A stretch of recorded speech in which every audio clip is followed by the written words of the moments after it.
So, those of you that it's your very first time at Why the Drama, Why the Drama is our pre-production live table reading event. Basically, we take scripts that are in pre-production in our community and we match it up with actors that are also in our South Florida community. And it's a beautiful marriage where we get to have our screenwriters get to hear like how their script is hitting, how our actors interpreting the lines, and then our actors also get the chance to showcase their super awesome acting skills. Yes. Also, And one thing very special about this session is that the three scripts that we're featuring are actually part of our fellowship.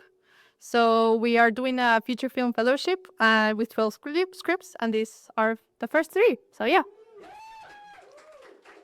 amazing. And so today the scripts we're going to be showcasing are Biting Susan, Sig, and Grug Street. They're all pretty different in nature, actually. So I hope you guys are ready for a wide of different genres. And with that, I'm super excited to introduce I'm super excited to hand off the mic to our readers today for Biting Susan, our first script. And so I'd love to invite you guys to introduce yourselves. Where are you from, South Florida? And who are you reading for? And we'll start off with our lovely narrator. Hi, my name is Christina De Fatima. I'm a Miami-based actress. I've lived here my whole life. I'm from West Kendall. And I am, Kendall girl. And I am reading for the narrator. Hi, I'm Kayla. I'm from Miami, Kayla de Locerda, and I'm reading for Kelly. Hello, my name is Christopher Alexander, and I'm also from Kendall. And I'll be reading for Zone and Biting Susan. My name is Nicholas Aguirre. I'm a Miami-based actor, born here, lived here my whole life, and a reading for the role of Big Mike. Hi, I'm Crystal Ortiz. Yeah. I'm from Miami. I actually grew up right around this area. This is my blog. And I will be reading for Elizabeth.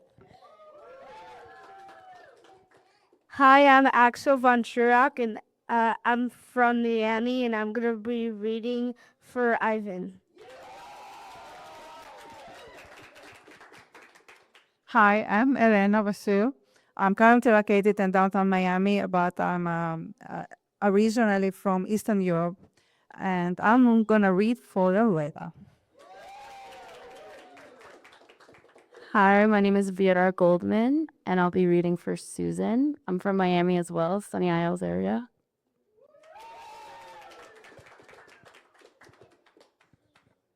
Amazing. And let me introduce you to the writer. Hey, I'm Michael Arcos. I co-wrote this with my very good friend, Rodriguez, who couldn't make it. He's preparing to debut a project at Cannes this year. I'm very proud of him. This is very exciting for me. Is there a way I could do a little intro with the map thing? Maybe? Okay. So this is a 130-page script. We are just kind of jumping directly in the middle of it. Only 20 pages, so it may be a little confusing. It's a pretty convoluted universe with difficult characters, but I painted this map to kind of maybe help you understand the world. Let's see. If you're familiar with the design of a cul-de-sac, kind of like a suburban cul-de-sac, conceptually I was I want to create a universe and a design in a place where the viewer never leaves, and it's kind of told from the perspective of two preteens, 10 and 11 years old. Ivan, main character, who's going to be portrayed by Axel, and then Susan, portrayed by Ver. And we're kind of just diving deep in. So if it doesn't make sense, just let it kind of just wash over you and accept the strange characters that might be in a universe, say 1991 South Florida, and it's a collective cast like a Trinidadian family, ice cream man, a white trash family, a kind of spooky guy that's ostracized from the community named Spider. But we're very happy and excited for this. It'll be the first time I'm kind of hearing this read aloud, so it's going to be really helpful. And thank you. Yeah, go see. Thank you. Okay. For my readers, we have 4 microphones. You guys might have to a little bit. Sure, sharing is caring. and collaboration. So, with that, they give. Hello, hello. Hello, hello.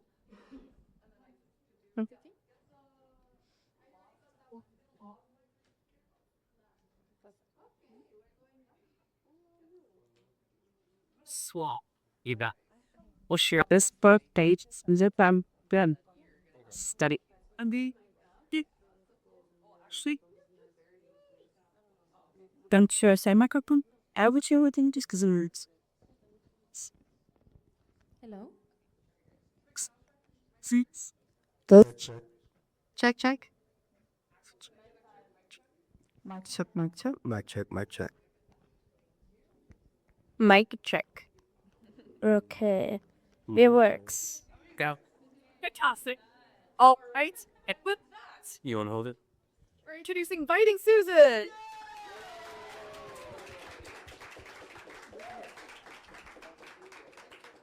Here, take it away. Interior. Ivan's house. Kitchen. Morning. A song like Love is a Battlefield plays on the radio. Loretta dances lightly between the stove and counter, flipping French toast in a pan. Her hair is already half done, a little makeup on. She looks good, lighter than usual. She sings along quietly, enjoying herself. Ivan enters. He looks off, heavy. He sits at the table. I love that shirt, Ivan wears a t-shirt with an airbrushed kitten bedazzled in soft pinks and oranges. Loretta plates the French toast with a flourish, still moving to the music. Ivan stands up, walks over, and clicks the radio off. He sits back down. Loretta clocks it, but she doesn't react. She keeps her rhythm while finishing the plate. The music is playing in her head. She sets the dish in front of Ivan. Ivan stares at it. Loretta appears with powdered sugar. She dusts it over the toast in a perfect snowfall. So I've been thinking about it. Loretta pauses, setting the sugar down. I don't think it's a good idea for you to go tonight. I don't think it'd be good for us. She stands there a moment, silent, then turns and walks into the laundry room. The small space is packed with shelves, detergent, and pantry bins. She shuts the door behind her. Loretta silently screams. A grotesque, full-body scream trapped behind her hands. Her fingers curl over her mouth, tears rise in her red eyes. She collapses to the floor. She breathes, slowly. Loretta stands, collects herself, and walks back into the kitchen. She looks Ivan directly in the eye. Please, Ivan. I just need to let out. Please. They sit in a thick silence. Loretta tries again. Okay, honey. Let's wait halfway. Somewhere. Ivan responds quickly, too quickly. No, it's okay. Go, really. Ivan's voice is sincere but heavy. Loretta sees it all. Relief mixed with guilt. Thank you. She walks past him, kisses the top of his head. I love you. Enjoy the French toast. I'm gonna lie down for a bit. Okay, Mara. She exits. Ivan sits at the table and eats a few bites of the French toast. He grabs a glass, fills it from the faucet, and drinks. Through the kitchen window. Pharaoh Hines stands in Spider's yard, peering into Spider's window. Ivan squints. From behind him, Loretta opens the door to her room. Is it really okay if I go tonight? Ivan keeps his eyes on Pharaoh Hines, barely nodding. Yeah, Mom. Loretta watches him, waiting to see if he means it. Ivan turns and forces a smile. Okay. She blows a kiss and leaves the kitchen. Ivan turns back to the window. Pharaoh Hines is gone. Ivan scans the yard. Ivan drags a chair over to the window and sits, staring at Spider's house. Interior TV room, afternoon. Ivan sits, watching television. The glow of the screen flickers across his face. TV. The Barry Berlin Show theme begins. On screen, a logo spins. The Barry Berlin Show, cheap horns, canned applause. Neon lights, fake plants, a hooting audience. Barry Berlin, 40s, mustache, suit, sweaty charisma, paces with a mic. Well, well, well, today we got ourselves another one. Secrets, lies, and side pieces. The truth comes out today. The audience roars. On stage, Sandy, 20s, skimpy top, red heels, and Austin, 20s, buzz cut, knockoff chains. Both have deep Southern accents. Sandy, baby, I made a big mistake. Austin, what are you gonna tell me, babe? Sandy, you know that bedroom wall that keeps chipping? Austin rolls his eyes. Austin, damn wall's been driving me up the wazoo. Laughter. Sandy, the paint that keeps disappearing. It's been me. Confused gasps. Sandy, it's been eating the paint chips. It's been me. The crowd erupts. Austin, this whole time? Damn. Barry Berlin, so what'll it be, Austin? Forgive her? Or you got something to say? Austin looks at Sandy. Austin, there is something I want to say.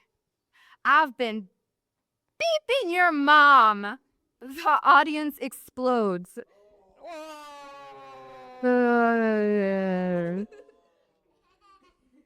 Sandy's mom, 40s, methy, lip liner, busty, walks on stage wearing a crop top. Chairs fly. On the television, the scene plays out, flickering in the glow. The camera pulls back, revealing that we are no longer in Ivan's living room. The TV belongs to another space. Smash cut to interior, bad babysitter's living room, continuous. The TV glow reflects on Elizabeth sprawled on the couch, cigarette dangling. Kelly brushes her hair at a vanity set up in the living room. He's never gonna leave his family. I wanna see if the dessert works for me. She frowns, glancing down at her hands. You'll be okay alone, right?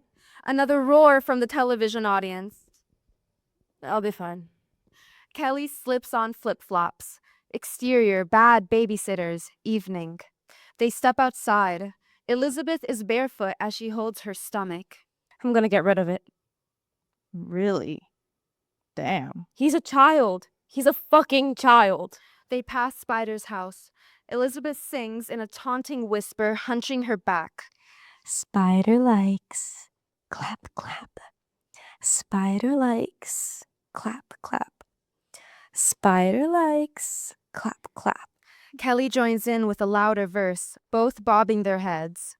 The little boys. Spider Likes his toys. Spider likes. They crescendo. From the little boys. They reach Ivan's door, laughing, and knock. For what it's worth, I think you'd make a pretty good mom. Interior. Ivan's house, front door, moments later. The door swings open. Loretta dressed for a concert. Oh, hi, Elizabeth. I didn't know you were coming. Just hanging a little. Loretta forces a smile. Just hanging a little. Interior. Ivan's house, kitchen, sunset. Yellow light, distant thunder. Ivan stares at Spider's house. Neon slime stretches between his fingers. I'll be back in the morning. Bedtime's 9. Ivan turns around and faces Loretta. He pulls the slime slowly. Stretch, snap. Outside, unseen, Pharaoh Hines slowly rises from a bush in front of Spider's house. Be good, honey. See you in the morning. She kisses his forehead and leaves. The door shuts. Elizabeth raids the fridge and finds fish sticks. She smothers them with tartar sauce and shoves one into her mouth. Kelly opens the liquor cabinet and pulls out a few bottles. She pours vodka and Coke into a tall glass and slams a cassette into the stereo. Grunge explodes through the house. The vibe flips instantly wild and messy. Elizabeth dances with the fish sticks. Kelly cracks up, nearly spitting her drink. Ivan sits on the couch, slime oozing slowly through his fingers. Elizabeth cuddles up next to Ivan and puts her arm around him, her body pressed against his. She waves a fish stick in front of his face. You want one, Ivan? Ivan shakes his head. Elizabeth shrugs and eats it. She studies him for a second, amused. You're gonna be a little heartbreaker, right, Kel? Ivan looks confused. Yeah, he's a cutie. I'd totally wear that shirt. Kelly smiles from the kitchen table. Elizabeth ruffles Ivan's hair, a little too familiar. All quiet like that. Girls love little weirdos like you. Ivan breathes, unsure if he's being teased or complimented. Elizabeth grins and reaches over Ivan to grab the phone from the side table. Her breasts press against his face. Ivan goes still as she dials. Please, no. I just want to see if he got in. Big Mike answers. How'd it go today? No, I'm not home. Just tell me. Just tell me. I'm at Ivan's. She hangs up. Kelly groans. He sounds bummed. I just need to talk to him for a minute. The door bursts open. Big Mike storms in. I just got into the academy. Chaos. Cheers. Kelly grabs for the phone. Big Mike playfully shadowboxes Ivan. Ivan flinches, arms up like he expects to be hit. Big Mike laughs, chest heaving. He pounds the kitchen table. Boom! Knock, knock. Kelly bolts upright, instantly alive with excitement. She races to the door. Who's that? Interior, Ivan's house. Front door, dusk. Kelly opens the door. Zane enters with a helmet under his arm. They kiss. I'm sorry, babe. My mom's always tripping. Thank you for saying that. Interesting. Big Mike puts his arm around Zane and walks him into the kitchen. Interior, Ivan's house kitchen. Elizabeth sits sipping her drink and Ivan moves to the counter. See that beautiful girl? I'm gonna marry her someday. Elizabeth smiles. Congratulations, man. Good for y'all. Shots. Big Mike pounds the fridge and pours the gang shots. Grab a drink, little man. Ivan timidly grabs the shot glass. To the baby. They drink. Ivan forces his shot down. Sup, man? What happened to your head? Ivan hesitates, fumbling his words. You know, like things happen. Ivan plays cool. Before Zane can respond, Big Mike butts in, grinning cruelly. Yo, why you got a girl shirt on? Elizabeth catches herself from laughing, gasping, then biting her lip. Ivan hurls slime at him and bolts down the hall, slamming his bedroom door. Big Mike wipes at his shirt, laughing. Little bitch. Zane steps forward. Hey, why don't you shut the fuck up? They square up. And what? And what? Kelly breaks it up as Zane heads down the hall. You're pathetic. Interior, hallway, moments later. Zane knocks gently. Yo, Mike sucks. Come on. Open the door. A click. The knob turns. The door cracks. Ivan peeks out. Eyes red, cheeks raw. Zane smirks and mimes, revving the throttle. Exterior, cul-de-sac, night. The motorcycle tears through the cul-de-sac. Ivan clings to Zane, swallowed by a helmet, laughing. Lightning flickers. I'm gonna teach you to ride someday, little homie. They carve wide circles, tires spitting gravel as Kelly roots them on. Screech! They skid to a stop at the no outlet sign. Holy shit. Thunder rolls. Interior, kitchen, living room, night. The house is wrecked. Empty bottles, overflowing ashtrays, half-eaten snacks. A full-on slime war. Big Mike ducks behind the kitchen table. Elizabeth hides around the hallway corner. He fires a wad of slime. Splat! It hits the wall. Elizabeth shrieks with laughter and fires one back. Shit! Zane and Kelly enter mid-battle. Splat! Elizabeth nails Zane in the chest. She bursts out laughing. Zane wipes the slime off his shirt. I was trying to get a drink here. Big Mike cracks up. Kelly and Zane make drinks in the kitchen. Big Mike throws a glob of slime at Kelly. Splat! He misses. Can y'all just chill for a second? Big Mike circles closer, still grinning. He studies Kelly. Kelly, what happened to your eye? He flips Kelly's eye patch up, exposing her mangled eye. Zane sees it and explodes with rage. Crack!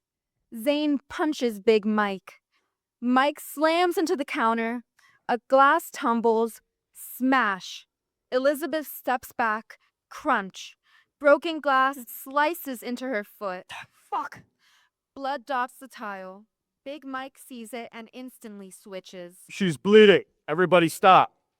He scoops Elizabeth into his arms and carries her down the hall. Zane breathes hard. Kelly trembles beside him. Fuck this. Let's go. Take me near a desert. Kelly stares at him, stunned, stars in her eyes. They hug, real and tender. Kelly kisses his chest, close to his heart. He holds her tight. Ivan sits on the floor, surrounded by shards of broken glass. His bandaged head droops. Zane and Kelly head for the door. Interior, Ivan's house front door. Ivan follows them. Wait, you're leaving? Zane and Kelly turn. Be brave, buddy. Don't get stuck on things. Aw, sweetie, you got a good heart. She goes in to give Ivan a kiss on the cheek, and the corners of their lips touch. Be good. The door shuts. From the bathroom, Ivan hears muffled voices. He creeps closer, peering in. Elizabeth sits on the counter, legs dangling, her foot loosely bandaged. Big Mike stands between her knees, straddled close. Interior, Ivan's house, bathroom. How does it feel? Better. She giggles, running a hand down his cheek. Her tone shifts. Girlish, teasing. You like to take care of me? Big Mike rubs her stomach. Baby, my love. Let's do it. Elizabeth looks down, suddenly quiet. Big Mike waits, unsure. Let's do it. Big Mike lunges forward, kissing her rough and hungry. Their bodies crash together, devouring each other. Ivan watches silently from the hallway. A motorcycle revs. Drawn by the sound, Ivan heads towards the front window, flips down a blind, and watches. Exterior, Bodo's house, continuous. Zane's motorcycle rumbles on idle in the street, its headlight cutting across the street towards the vast marshland. His helmet rests on the back seat. Miss Julissa stands in the street, arms crossed, blocking his path. Samir behind her. After all we talked about last night, you running off in the middle of the night like this? You can wait till morning? This is just how it's happening, Mom. Julissa studies him, fighting the swell raising in her chest. Exterior, cul-de-sac, continuous. Kelly runs out of her house. A book bag slung over one shoulder, a painting tucked under her arm. She crosses the street quickly and stops in front of Julissa and Samir. I wanted you guys to have this. She hands them the canvas. Samir takes it, turns it around.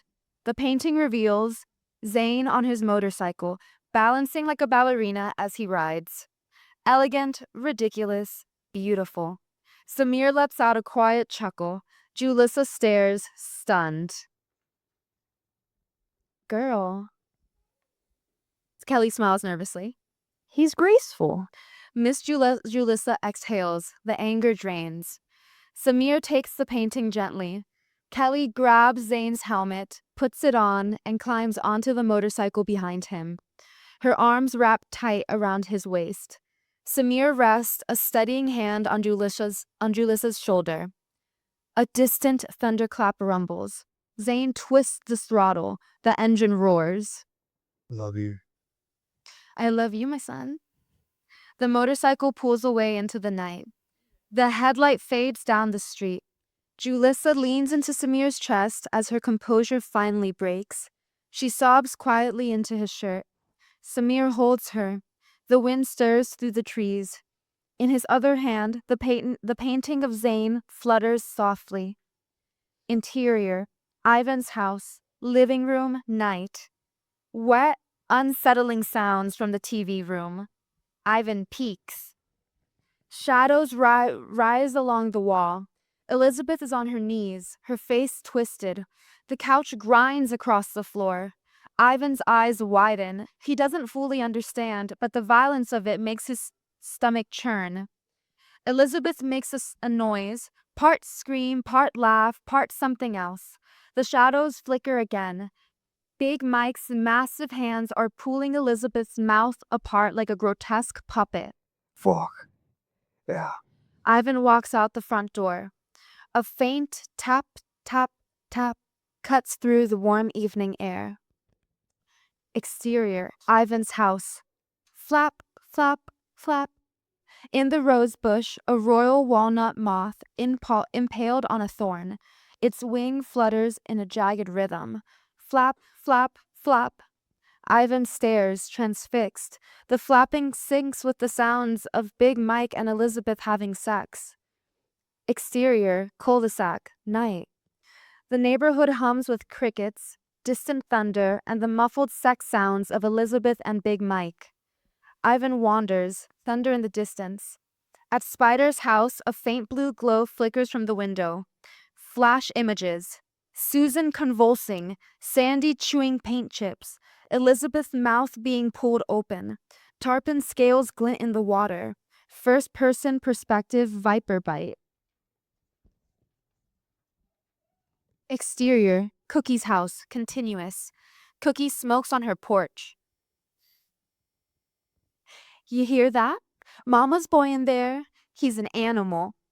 Her eyes glinting with something feral.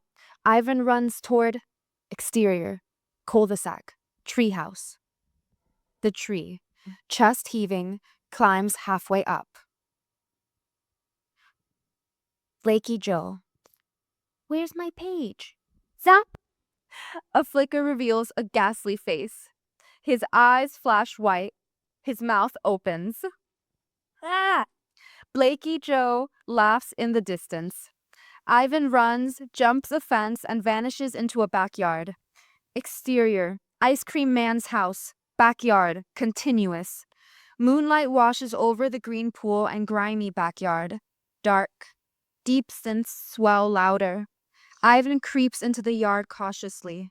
Through the sliding glass door, Ivan sees the ice cream man vigorously thrashing, turning knobs, and playing synthesizers. Ivan makes his way to the ice cream freezer, opens it, and grabs an ice cream sandwich. He shuts the fridge quietly and looks around. No one.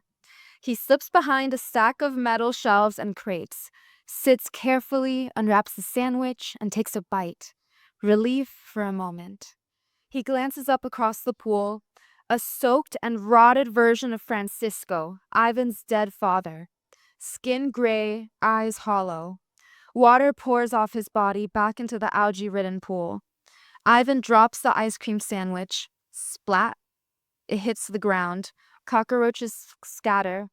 Ivan steps backward into a metal shelving rack. Clang. Tools and junk rattle loudly.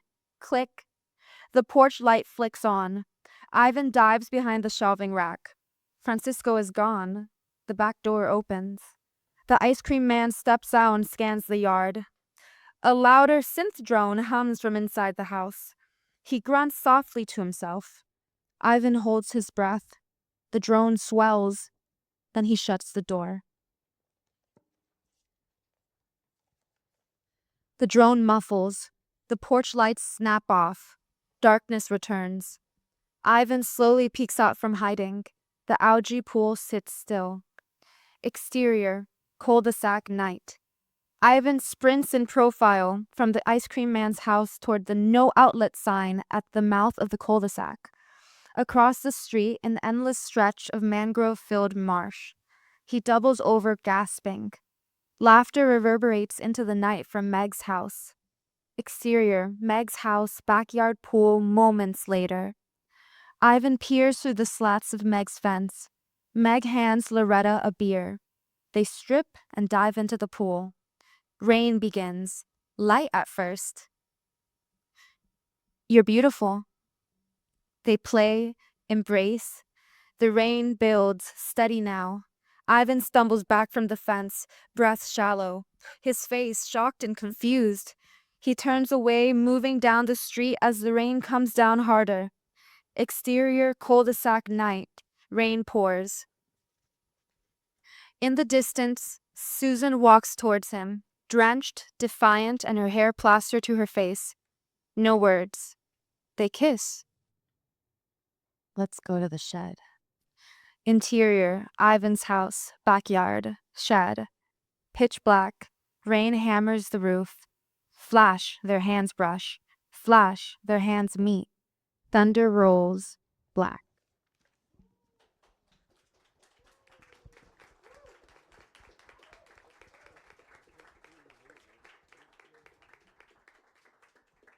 Thank you, guys. That was incredible. Now, We're very happy to start. We're gonna now is our feedback session, essentially. And with that, I'm super excited to introduce to you guys our special guests today. Today we have Savina Krausch from the Talent Direct Agency. She is the head of film over there. And yeah. And we also have another special guest who I will introduce afterwards. Hi, so I'm Sabina. I'm from Talent Direct Agency. I am the film agent for the southeast of the country. And I just came to listen and give some feedback. I did read these scripts last night. So I actually read them last night after working and reading scripts throughout the day and log lines and character roles. And who wrote the script? It was you, right? Okay, yeah. I have to tell you, so I'm not an expert on scripts, right? I'm really good with actors, but not on scripts. But the first thing that I noticed about the script is how well worded it was. It was like well worded scripts are my love language because a lot of them are so difficult to read, especially in pieces. So I even wrote on here that the words were so carefully chosen kind of for the most efficient and best storytelling. And sorry. And so I really enjoyed that because that is not norm for me because I read a lot of scripts. And it's a really messed up neighborhood. That was my other comment. I was like, wow, that's a hard one to live in. There's a lot going on. So one of the things that I look at as an agent, so I will give you guys my perspective as an agent, is when I look at table reads or auditions or submissions, I really have to be engaged in what is happening in the first 10 seconds. So really important is I have to hear it. And like you were a little bit difficult. I was standing in the back. It was very difficult to hear. So if the person that you're wanting to engage can't hear you, then it's very difficult to watch. Also for a table read, it's really, really important to be engaged in the scene. So instead of looking at your script like this, because then people can't hear you when it's your turn, know what your line is, look up and be engaged and look, because we are looking for that. You have 10 seconds maximum. If you were auditioning for a film, you have 10 seconds. That's it for you. Anything over that, we scroll through because we look at a lot. And I'm an agent for X amount of people. So if you're a casting director, multiply that by several hundred, 1,000. We just had a workshop with a director from LA. She receives about 1,000 audition tapes, and that's after the casting director looks through them. So really you know, make sure. But I did make some notes for the narrator. You did really well. Oh my god. It is really, really hard to be the narrator during a table read. And I really enjoyed that you automatically went into different accents as you were reading different people because, you had multiple roles in here. So that was really well done. It was clear, it was understandable. Your voice fluctuated. A lot of narrators don't do that. So that was really well done. And Crystal, okay, did a really great job with engaging, with looking around, with looking at who she's talking to, with putting her arm around little Ivan. And just really, for some of the more mature content, you're sitting next to a child. You did a really, really good job keeping that in character. Okay, so that's my feedback.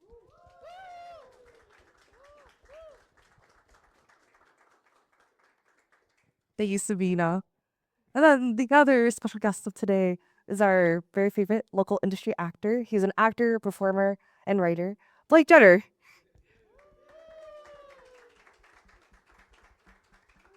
Thank you. Hi, how you guys doing? First off, I just want to say I really enjoyed the script. I loved the story. I love dark tales, and I love when it's my favorites are the ones that are like location based, and because I just feel like it's like the perfect opportunity for a character study. So I really responded to it, and kudos. I thought it was beautifully written, really, really, really engaging. I thought all the actors did incredibly.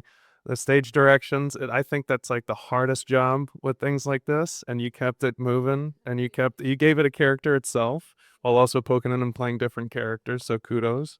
I second what you just said, is that a lot of people were engaging around, but the more you can do that, the better. I think, especially for table read, because it's essentially like kind of like theater.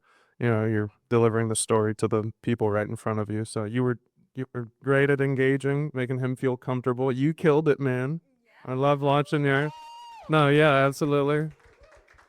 Even in the beats between, I was like, when you didn't have a line or something, you were still engaging, giving it smiles. You're still in character. I don't even know. We're meeting now, and I was so proud of you. So, no, great job. But no, everybody gave it their flair. You could tell that each person was playing a distinct character. I followed along perfectly. I never got lost. I know you gave people like a warning, but never hit me. I was engaged the whole time. But yeah, I mean that's my feedback. Keep doing what you're doing because everybody here is incredibly talented, and I thoroughly enjoyed that. So thank you. Thank you, Blake. All right, and now it's that time of the feedback session where we open it up to the audience as well to give insight. What did you guys think of the story? Any comments, etc., etc.? Yeah. I can give a whoever has a comment, I can come to you. Oh, perfect. Question actually, is Ivan the main character? Yeah, it's kind of difficult, kind of jumping kind of directly into the thing. I think this is maybe it takes place over the course of like a week, and I think we're already like Wednesday, and it's like crunch time. Ivan and Susan are the main characters, along with his mother and kind of her love interest, and then there's a kind of strange captive heart that's around this ballverse. Okay, and towards the end, since I haven't read the script, does Ivan get a what do you call it? Some sort of not climax, but some sort of something towards the end that happens, say with the story and him, that gives the story a certain thingamajiggy, if you know what I mean. No, for sure. Yeah, I think it's where we like reveals kind of the title of the film, Biting Susan. It's like this, like, is it Susan that's like biting, or is she getting bit? It's kind of like a blend of these things. Oh, that'd be awesome, man. You There. Oh, here we are. Hey, how's it going? My name's Keon, actor, filmmaker. So I'm really curious. The main question I have is, what was some of the, just coming from a writing perspective, what was like some of your inspo when making this and writing this? Yeah, thanks for the question. It's the universe. Oh, so the universe of Biting Susan is in like 1991 South Florida. We're deeming it like a folk horror adventure. So because the two main kids are young, 10 and 11, it's like inevitably like semi coming of age. And we're playing with the tropes of horror but subverting them. So we've been kind of referencing like Stand By Me meets Gummo meets Welcome to the Dollhouse meets My Girl meets Let the Right One In, the kind of Swedish vampire like love story with kids. But yeah, those are some of the films that we've been kind of referencing and like taking from. And it's my first kind of like under the umbrella of coming of age, so we're trying to do that correctly, I guess. But yeah. Dude, I love that, man. Coming of age is my favorite genre. That's amazing. Oh hell yeah, thanks, man. Awesome. Does anyone else have any questions? Oh, okay, cool. All right, I'll take this one, and then you'll be our last question, and then we'll go into break and move it to the next group. Copy our Fawad. Yeah, what's going on? My name's Fawad Siddiqui. So that shot where the dragonfly or whatever is flapping and then the sex fapping is going on. Like I said, a little kid, I can say fap. So dirty. So that's like a cool shot, and I wonder about that when people write that stuff. I guess nowadays you can just CGI it, but back in the old days, you'd have to like find a butterfly, I guess, and record it, and then like sync it, and so just like a super visual, fun shot like that. How do you think you're gonna shoot that thing? Very good question. Also to kind of to bring it back to just kind of ground the universe, Spider is this kind of like ostracized community member that the community's like, stay away from the house. He might be an abuser of children, da da da. But ends up he's kind of this kind of secretive, potentially autistic Honduran guy that collects like specifically venomous and poisonous animals. So within that universe, ideally we would access probably somebody in Florida who has a collection like this and like get kind of these up close things. But there one of the time Susan gets metaphorically bit is by a slow loris, which is this cute like little monkey creature that has a venomous bite. And we were going to depict the slow loris by a stop motion animated sculpture. So in this universe, it touches that area of surreal and it kind of can go there. So I do imagine this moth impaled in like a rose bush being this kind of surrealist looking kind of creature, you know, like, yeah. I would feel bad if we did it to a real moth, but yeah. But yeah, thanks for the question.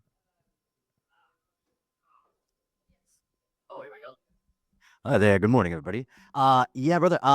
So it's a really cool concept, and it's a really colorful world of characters. You know, I mean, it's like I've always been a big, obsessed fan with Lost. So it's like, I kind of like seeing that and how it just builds up together. And the graphic, it does help me a lot because I'm coming into your world. Brother, just a small thing. My eyeball just goes to it. What's up with the treehouse? What's gonna happen there? I'm not gonna blow. Well, Share it. Chef. Yeah, it's like imagine all of these houses. It's kind of its own set and interior and exterior. The middle kind of has this like lawless element.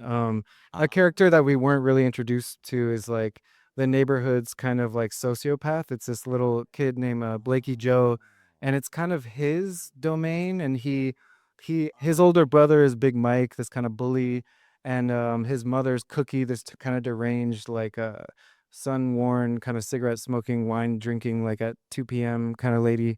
And he kind of creates in this treehouse like these kind of electrical weapons to kind of like fight back. And hey, I'm kind of glad you said that because it's like thematically, I was kind of wondering like why a cul-de-sac, not an apartment building. But it's like now when you mentioned the sociopath, that's the fun thing. You never know who your neighbor is, and it's like then there's little Cinderella's castle in the center there. It's like, crazy land is right there. It's dun, dun, dun, dun, dun. But it's like, I guess it's like, yeah, maybe I was catching something that you're building up to, but thank you. I guess the sociopath would have given me thematically why a cul-de-sac and not like an HOA, not a building, not a condo. So yeah, I quit. Thank you. I'm done. Actually, I saw we have just one last. Hello, I'm Aster Brackwood, and I enjoyed the script. It was well written, and it kept me laughing over here. Question, what city and state is this based in? And also, is it based on a true story? I mean, I feel like all fiction is nonfiction, so I feel like it's a scrambled version of like characters I've known. This is my dad right here. I grew up in South Florida. It used to be called Cutler Ridge. I think it's called Cutler Bay now. And I kind of designed this world kind of in the cul-de-sac that he still lives in. So ideally we'd be shooting it there. But it's been interesting because originally I was like 1991 Miami, like suburban Miami. But we this last draft we kind of just like we took out the element of where it's from, although it's going to be like swampy, muggy, like Miami summer, with a yeah, exactly, yeah. And it could, depending on if we're able to shoot in the cul-de-sac I grew up in, ideally, or if just we find one that looks great. So it could be kind of anywhere to maybe ambiguous, but I know like to answer your question and like amongst people from Miami, I mean, it's definitely like a Miami tale that I think it takes place in 91. Yeah. All right, I enjoyed it. Thank you, man. And with that, we conclude Biting Susan. Thank you, readers. Oh, I'm so sorry. I typically also open feedback to the readers. If you guys have feedback, please share with Michael. With that, we're going to take a quick 5-minute transition into our next script, Sig, by David Hamzik. So please, use the restrooms, grab your water, your tea. Oh, wait, readers, I'm sorry. Please, let me have you stand up together. Let's take a group photo. Yeah, group photo time, group photo. Perfect. I can get you that. All right. Thank you, man. Well, there's still BX. I'm mostly Chinese.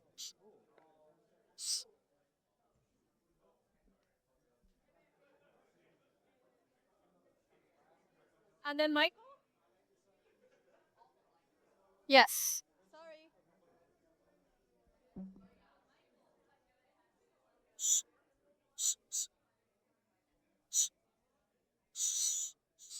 So seriously, right now?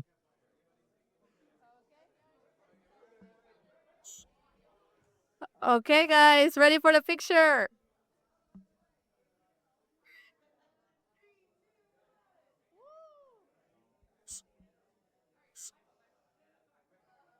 BT.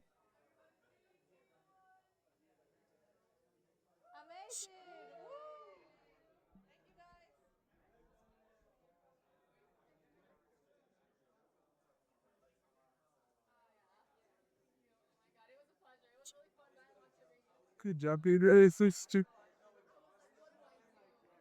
Here's so the you. Now what are you doing in the night like it? Bells. Okay, you saying you ain't use one. Oh. Okay, perfect.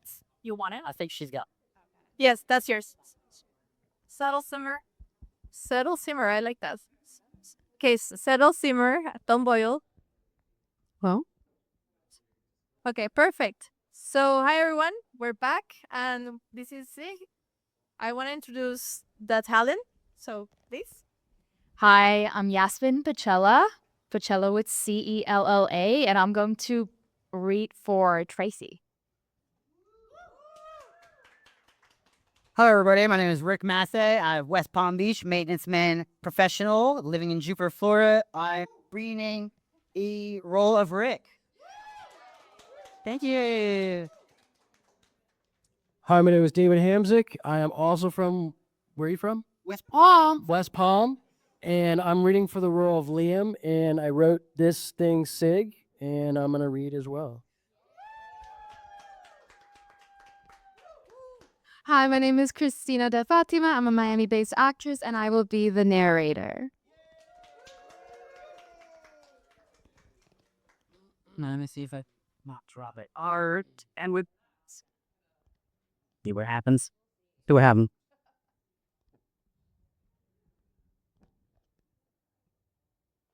Narrate. Okay, that's hey. very full. Narrator, take it away. Sig, written by Cruxmax. Exterior alleyway day. Liam leans up against the wall of an apartment building with his arm extended, holding a lit cig. Ricky comes out of the building and takes the cig from Liam. Thanks. B. A photo French exit. It's an Irish goodbye. Shut up, Mick. Shut up. You wouldn't dare. Bro, stop trying to bait me. Bait you into what? Bait me into saying some racist shit, trying to get me canceled. Cancel for what? Let's go, all right? I got a second chance with Stacy. Dinner with her parents. They begin to walk down the street to their next stop. She's gonna let you around her parents? Can you believe that guy had it in full this time? He must have scared the shit out of him last time. Thanks for holding it down. Liam sniffs his fingers. Don't make me do that again. Oh, sorry. I won't get to earn it again. Liam holds up 2 fingers like he's holding a cigarette. No, I fucking hate it when you do that. You know I hate that smell. It makes me sick. Oh, it makes you sick? Last week it made Stacy sick. But this week it makes you sick too, huh? Sorry, I handed my cigarette to the dude that ripped 2 packs of cigarettes a day. I thought I was being polite. I quit. Yeah, that's another cool thing you do. You don't announce the changes you're making in your life. Then you get all bitchy because I didn't read your mind. I don't see why you didn't just put it out and light another one when you came back outside. Yeah, but I just lit it. So then don't light it. If you know you're about to go inside, why light it?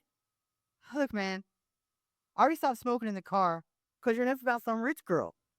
You could just told me to fuck off. Then we would have argued. We're arguing now. I was on the phone. I had, I didn't have a chance to, and I didn't realize until last minute how dumb I was for being your little ashtray bitch. What's the big deal? Why does every cigarette smoking asshole do that? Always, right before. It's always, give me a sec, I'm smoking, or go in, I'll be right out. And then by the time I come out, you're like, who has my back? Like, what if something happens? Says Mr. Smoke 2 packs a day. How else would I have such a precise insight on the burden we instill on the common folk? You didn't even go in. It's on the phone. I had to make a call. I know. You don't hear me complain about it. Liam drops it. Beat.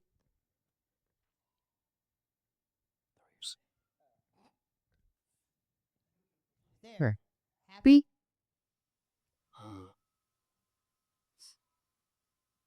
I like this new scholar talk. Burden we instill on the common folk. Someone's trying to sound rich. You're pissing me off. You're pissing me off. I'm Liam. I'm sunburned, angry ginger. Let me introduce you to all the chips on my shoulder that I nurture so I can be the worst person to be around at all times. Beat.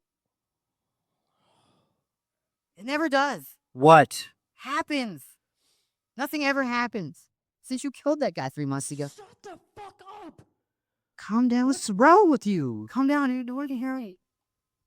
You're getting way too comfortable with that shit, man. Sometimes you gotta kill a guy. You know what we signed up for? I mean, I could never. I didn't kill that guy. He wasn't supposed to die. He was standing in the wrong place at the wrong time, all right? No one believes I killed him because he was short. He always paid. We aren't the kill people guys. We're the, maybe steal your dog guys. Or, maybe break your nose guys if you don't pay. Yeah, right. Why kill someone if they're short? That's one less customer. They're going to pay something at some point. Or you kill the one, set an example. It worked. The job's so lucrative now. Thanks. I don't want to joke about this anymore. It's making me depressed. Rick lights a cig. Liam shakes his head. Oh, fuck you. Oh, shit. Sorry. Well, damn. They approach the next location, and Rick posts up against the wall of the apartment building and chills with his cig. Liam checks his watch.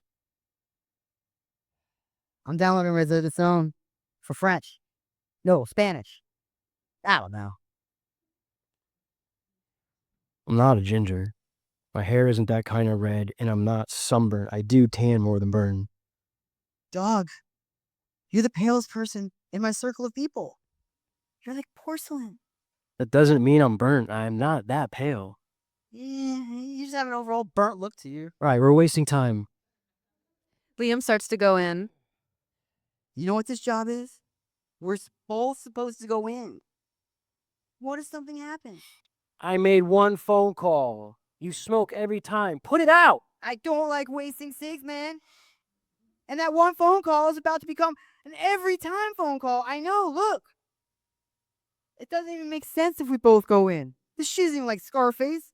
No one's in there waiting for us with chainsaws. It's a cakewalk. Go ahead. Nah. I'm not going in today. I'll stand guard. Cool. I'll just wait till I'm done then. Cool. Waste 5 minutes. You got somewhere to be? Yeah, I got to. Fuck off, man. Then hold my cig. I'll be right out. Okay. Liam reaches for the cig and Rick hands it to him. Liam flicks it off screen. Damn. I walked right into that. You know what? I'm really mad at you right now.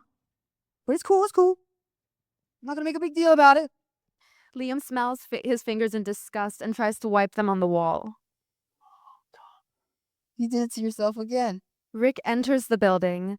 Liam pulls out his phone, double checks for Rick, then pulls out a lemon lime flavored vape and takes a big ol' hit as if he has been holding his breath for hours and it's his first gasp of air. Rick exits the building. That was quick! Startled, Liam plays it cool. They continue walking down the street. You know what it is? You get all mad at me because I'm making it harder for you to lie to your girlfriend about what you do for work. Listen to yourself. You knew what you were doing.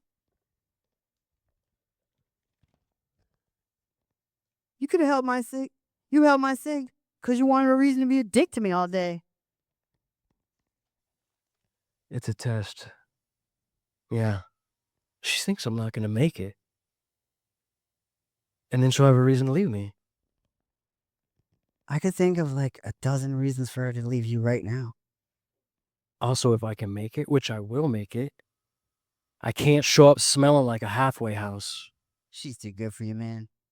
So I get it. She's my out. Yeah, out of this shit life. But it's not about that though. It's not about her money. It's not about the looks. I mean, you know, you met. She's Yeah, you're not even good looking enough for her. you ain't wrong. As long as you're still being a pile and you ain't finding anyone else like that again. Lightning don't strike the same place twice. I know. Mm-hmm. It does though, lightning. I saw it hit the same tree in my backyard twice. Bam, bam, 1, 2. Big ass tree. Whole thing burst into flames. But I know what you're saying. You're right. What happened to the fire? Did the rain just put it out? No, we ran out with Dixie cups of water till my mom came around back with the hose. Did you call the fire department? No. Wild. I'll settle down with this. I'll settle down right now with this bitch. Hey! Don't call her a bitch. That's that dog in you, boy. I know, she's amazing. So yeah, I'm gonna be an asshole about you smoking cigs. It's the only reason I have to quit. Otherwise, I'd be smoking with you to the day I die. Well, I can't just quit cold turkey for today. So we're gonna have to respect each other's space. Okay, if you narrow it down to smoking after a pickup, at a good distance, I wouldn't care as much. Because there's always this pause in our schedule when you lighten up. How about we get our shit situated and then you reward yourself with a smoke afterwards? Also, I thought you said you were going to quit. Next month. I'm actually really proud of myself for how easy it's gonna be. See, there's this unwritten rule that these smokers, they get this pass, this leeway to take 100 breaks a day. And somehow everyone's okay with it. I don't get 30 timeouts every 30 minutes anymore because I don't smoke, which I should be rewarded for. I'm gonna smash your face in. Just don't burden me with your habit and maybe I can get home at a normal time.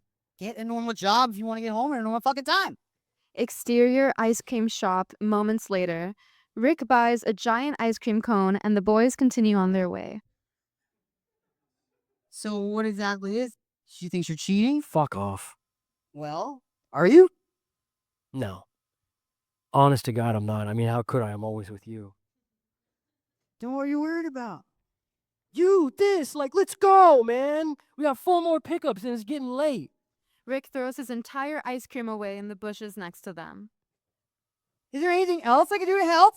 Yeah, get me home at a reasonable time. Stop fucking around. Stop smoking around me, so I don't come home smelling like happy hour at Spearmint Rhinos. Are you still on about those goddamn cigarettes? You know what? Thanks for reminding me. Rick whips out a fag and lights it. Keep that shit away from me, man. Liam steps away, but Rick blows smoke towards him. And it's not just about her. Now I go to dinner. I shake her dad's hand. He gets a whiff of that. Who trusts a man with nicotine-stained fingers? That's the smell of degenerate, a broken-down 12-step, failed recovering service industry fuck struggling to make rent. It's a smell of habit. It's a smell of weakness. That sounds so familiar. God, you drive me crazy, man. You drive me fucking crazy. I can still smell it on my fingers. I can smell it on my clothes. Says the dude who had to smoke so bad he killed a guy? He wasn't supposed to die. And how are you not supposed to die when a 130-pound window shaker drops 3 floors on your skull? And how was I supposed to know the AC unit wasn't screwed into the window frame? That was your job. You just had to smoke. You just had to open that window. You couldn't wait to go outside? And now you're bitching at me all day about the smell? Dude, we're handymen. We use 5 coats of primer on apartment walls to cover the smell of burning crack. And at the end of the day, at the end of an honest day of hard work, we smell. And it's okay that we smell because we busted our asses. And you should be fucking proud of that. Don't go cry about what some girl thinks of you. Smell this. You smell that? That's the smell of a fucking loser. You want to smell like a fucking loser? They wrestle around, Liam shoving his 2 fingers under his nose. Liam starts to become amused by Rick's discomfort and how easy it is to overpower him. Stop, okay. I knew it. Stacy stands with disappointment in her eyes. She's holding 2 shopping bags. So, what do you think? Must smell pretty good. Yeah, it smelled like... Liam jumps onto Rick.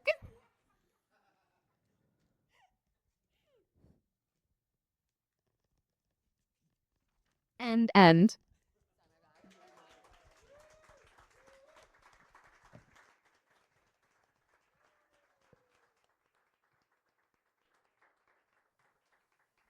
Great work, everyone.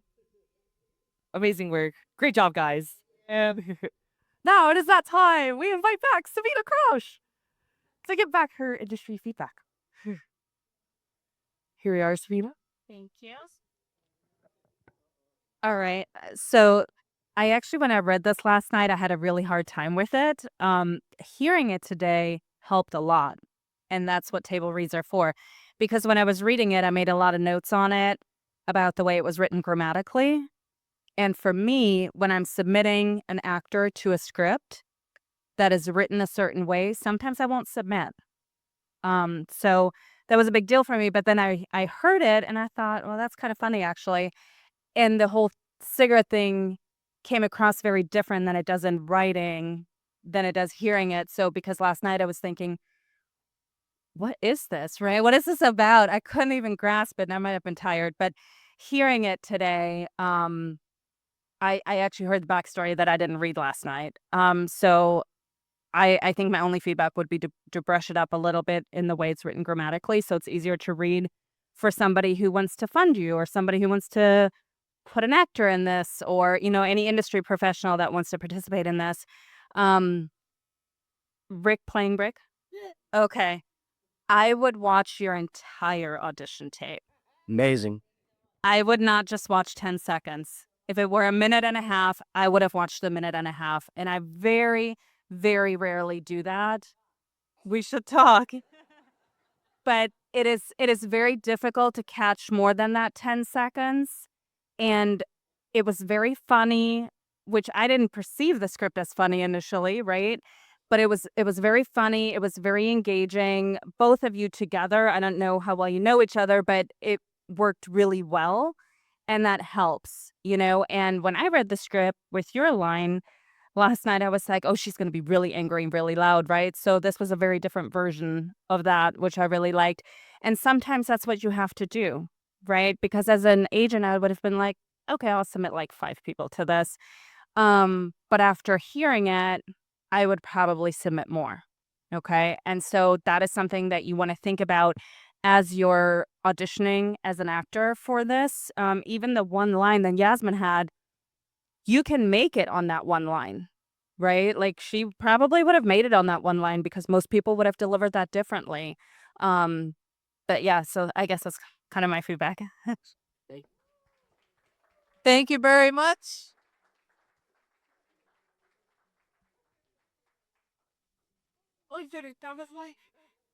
Sorry, I sat far this time.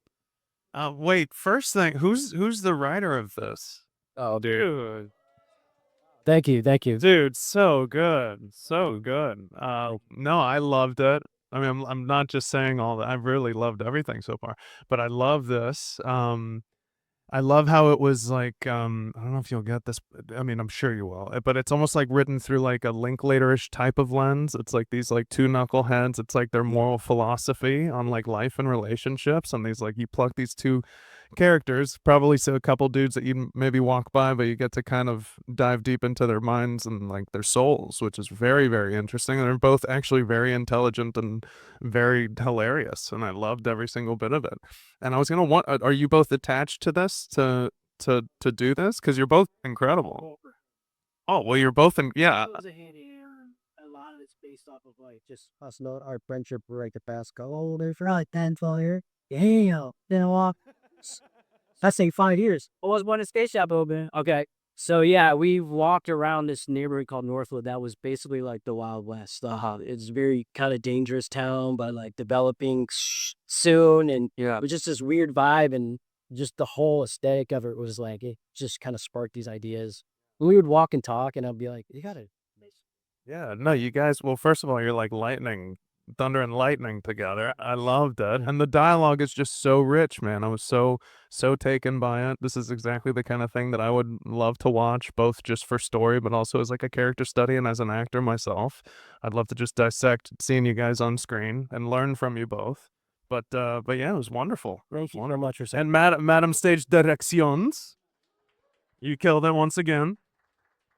Thank you so much. That was awesome. Thank you.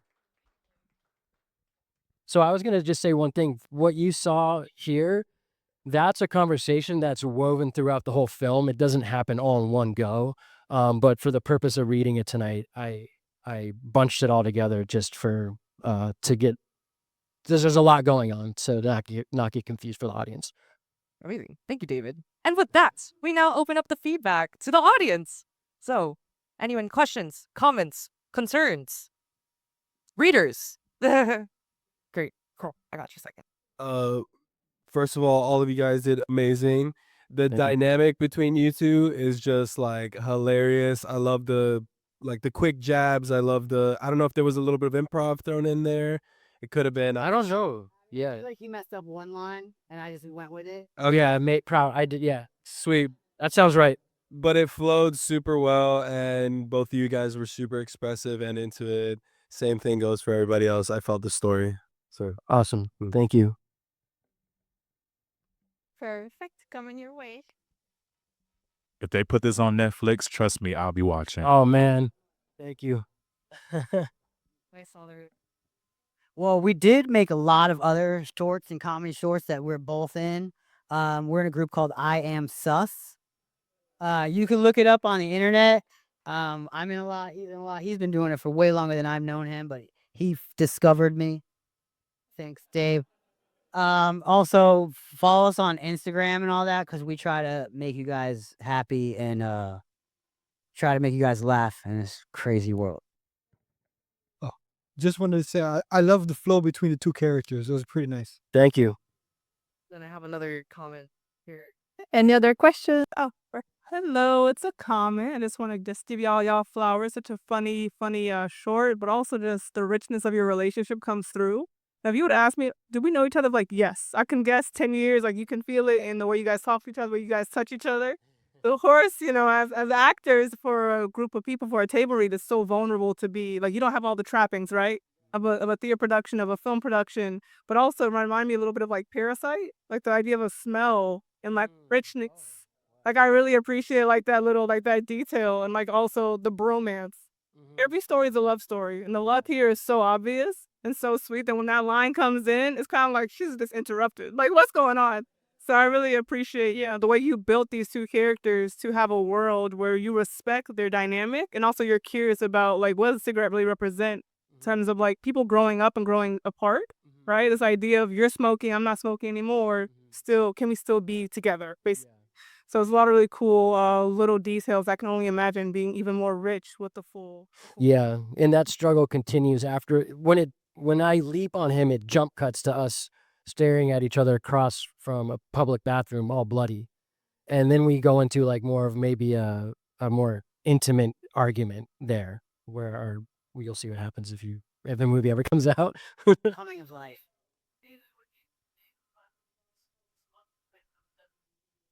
It's like a kind of hidden class divide story. This guy thinks that his life's going to be so much better if he ends up with Stacy, who's from a very wealthy family. It's in West Palm. There's a huge visual class divide. You could see it just over the water. There's Palm Beach Island, and then it's West Palm. So there's a lot of that going on, and then it's the power of art, and then what triggers change. He's a piece of shit right now, Liam. He smoked his vape once Rick wasn't around. He's trying to. He thinks if people perceive him as he's doing better, then he's doing better. He's tricking himself, but he hasn't really changed. So, is he going to actually put the cigarettes away and the vapes away? Is he going to change his behavior? What's going to change that? And I want it to be triggered through the power of art at some point in the film towards the end. So, I saw another question back here, right? Hey there, guys. How you doing?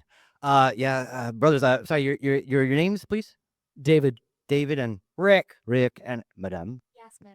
Yeah. David, Rick, Yasmin, and Christina. Christina. Yeah. Sorry, I hate to just say you guys.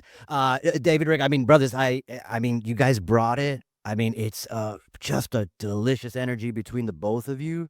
I mean, you said you wrote it, bro, because you kind of made a conjoined version just for this reading, right? Yes, I did. My only thing, I mean, if you need that, like, I did feel like I needed some intrusions at some point. Yeah, because okay. Yeah, because it's like, the guys have just a rich energy, but it's like, damn, they need a break. When she came in, then bam, okay, new intrusion, new thing happening, and it's, I don't know if your original script, I love to read it, bro, because I haven't read it, and maybe then I'll see, no, he's got it here, like that's all, like I felt it's like, damn, this is rich, but it's like I need the rhythm is like, oh wait, I'm losing them, but if that's it. I mean, your version there might have that, so it's like, in case I think you may have felt that, and I was like, that's why it's like, that's the one thing, but it's like, otherwise, man, it's like, it's a rich piece, it's rich dialogue, it's rich characters, and dialogue is, sometimes I'm scared, it feels like it's a dying art form. People just say nobody wants to read all that shit, man. Just put a car coming in and that's it, and just gunshots. It's like, no, it's like, dude, this is the basic human way. Yeah, it's like what you said about the like link letter stuff. I call them walkie talkies, like just walking and talking, like Bottle Rocket or something. Like they're really, in mind I had for this is Midnight Cowboy. Just these two opposite, like physically looking people just bickering all day, but like their partnership is really strong. They're sweet characters too, because some of the handymen get the dumbest shit come out. They're like, it's like, someone's parked in my spot. It's like, what do you want me to do about it? Someone's parked in my spot. What am I supposed to do about it? So it's like, it's they are rich characters. I mean, even then, in terms of, I can see the world you're building, bro, like the class structure, because it's like, in the end, the ones who build it and keep it together are you two. Yeah. But nobody wants that. They want the Lamborghini. They don't want to fix the engine, though. So, yeah, that's my 2 cents. Yeah. Thank you. You explained to me that Stacy, she's been following you, right? She's been stalking you, but there's no shuffle. There's no, like, it was not in the stage direction. So if we see her actually all the time following them, that's going to be very funny. You're sorry if those breadcrumbs would be like, oh shit, that's what that was. So, yeah. Yeah,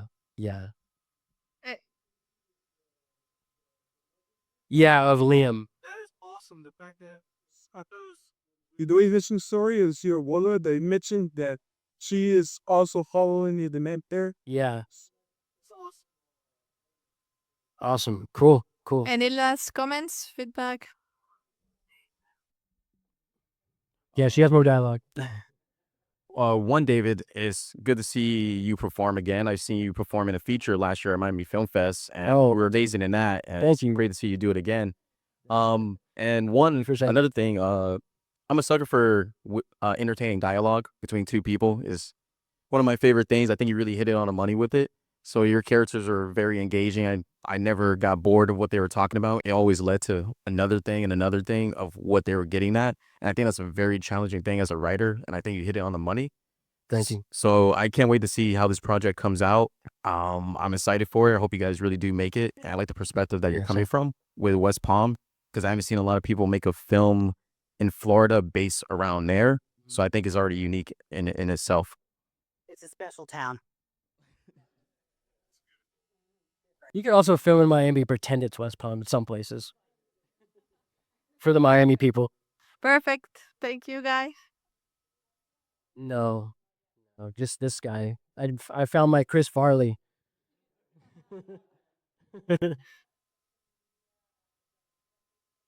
Not yet. Just through my personal page. I post about it. That's about it. Max, Freaky Fry. You can watch me play video game on Twitch. But I have a concept trailer and a pitch deck for it. Yeah. Yeah. Awesome. Perfect. Find us on Instagram. Why are you tapping building clothes? Who not? I know what you're talking about. I was probably working. I work a 9-to-5 job. If anybody needs any maintenance work done, you can DM me there also, because I'm a very, very good maintenance job. I'm not just playing the part. I'm a client also. It's a biopic.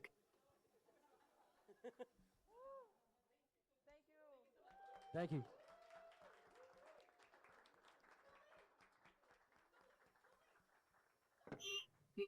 We're gonna do a group photo, so please stay.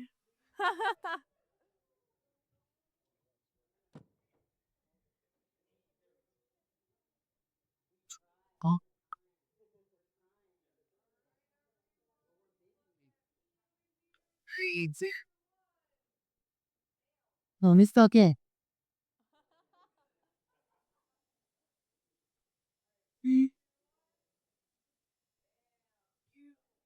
Amazing. Thank you, guys. So now we're gonna go on a little break, and then we're gonna wrap up with Grove Street. Yes. So feel free, get your coffee, your tea, your waters, your bathroom breaks.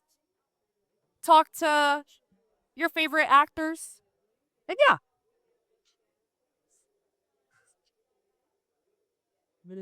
He said, touch me, wait, boy. Barbecue. Okay.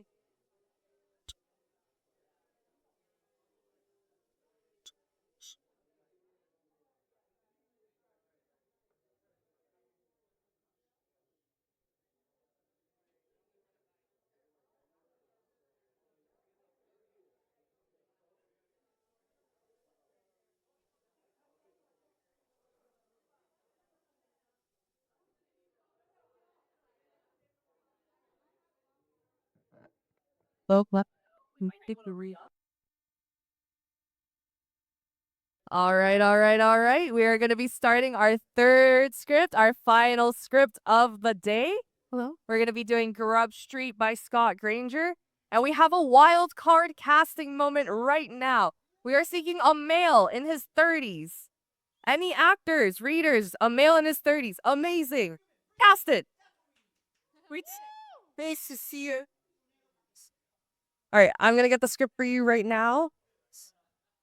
This will be a cold read for you. For everyone else, it's lukewarm. Seeing. And then we'll have you seat right here in the center. You have a lot of lines. Just see it. It's. Oh, so you're Jack then.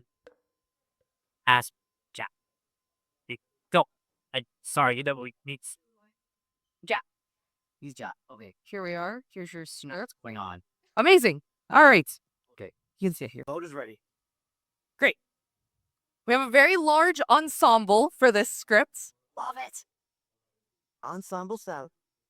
Great. And we have Scott Granger. He came all the way from North Florida. He drove all the way down here. Yes. Yeah. Got a rental car and everything. So he's committed. He's giving quick notes to our cold casted actor. But this is also one of our feature fellow scripts. And amazing. I'm going to have the actors introduce themselves, who they're reading for, and we're going to hop right into it. Scott, at the end, I'll also have you give a few words, some insight about like what people are expecting in this story. And then, yeah. So, my dear friends, I'll have you guys pass this microphone. Oh, that microphone. You guys will pass mics. Let's go. That's a shiny. And then you guys will go last. Hi, my name is Christina De Fatima, and I am going to be this is all hello. Okay, well, I'm gonna be the narrator for this. So. Hi there, folks. My name is Santiago Sierra, in standard American dialect, Santiago Sierra, and I'll be reading the part of Peter. The bubble, Nicholas, with a fit bite, and I'm going to be reading for the role of Paul. Hi, everyone. We're running with it. Ooh, oh. The Aspen Pachella. That Pachella is with Cella, and I'll be waiting for Piper. Hello, everyone. I'm Aster Blackwood, and I will be reading for Jake. Hello, everyone. My name's Christopher Alexander, and I'll be reading for Steven. Hi, everyone. My name is Kyron Kana, and I will be reading for Bud. Hi, folks. I'm Gordon in Adelsberg. I'm reading The Big Boss Man. You always threw it out the mic? Hey, the power after going on microphone. I might. This is FilmGate Unplugged, baby. We're live streaming, and the microphone and the soundboard is exactly what the live stream hears. So later I will fly it. All good. And lastly, our beautiful actors up front. Here we are. Hi, how you doing? I'm Ray Mancini Jr. and I'm playing Roger. Hi, my name is Rachel Gregoire, and I will be playing Rachel. Hi. And last but not least, we have our wonderful writer of the moment, Scott Granger.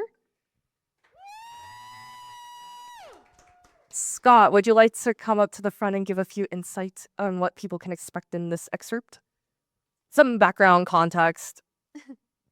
Yes, this particular scene basically puts together two groups of people that have worked before, but they sound like they're opposed to each other. How the script rolls out, but it turns out all good in the end.